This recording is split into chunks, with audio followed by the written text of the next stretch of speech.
અને ચલાવી રહ્યા એવું લાગે છે તમને? કોઈ વ્યક્તિગત ઉપર હું નહીં જાઉં. આ નિર્ણય સસ્પેન્ડ કરવો ન કરવો એ રાષ્ટ્રીય નેતૃત્વનું કામ છે, કારણ કે હું રાષ્ટ્રીય નેતા છું. કદાચ ઉતાવળમાં મેં તમને કીધું એમ કે મારા રાજકીય હરીફો જે આમ આદમી પાર્ટીમાં છે એને ઉમેશ મકવાણાનું કદ વધે એ ન ગમતું હોય એટલા માટે ઉતાવળમાં એની સત્તા વિરુદ્ધમાં જઈ અને ભૂલમાં એને ટ્વીટ કરી દીધી હોય. પણ એને પણ વિચારવું પડે કે ઉમેશ મકવાણા કોઈ ગુજરાતનો નેતા નથી, રાષ્ટ્રીય નેતા છે.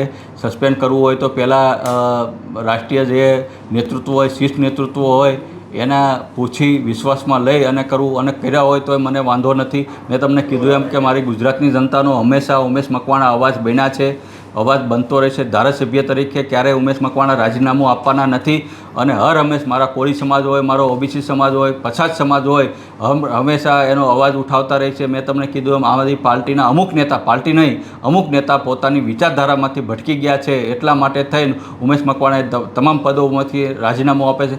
રહી વાત મેં તમને સસ્પેન્ડ કરવાની વાતનું ખંડન કરું છું, પણ ઉમેશ મકવાણાએ જ સામેથી તમામ પદોથી રાજીનામું આપ્યું છે. અને રહી વાત ભાજપમાં જવાની, કોંગ્રેસમાં જવાની, ઉમેશ મકવાણા ક્યારેય જવાના નથી.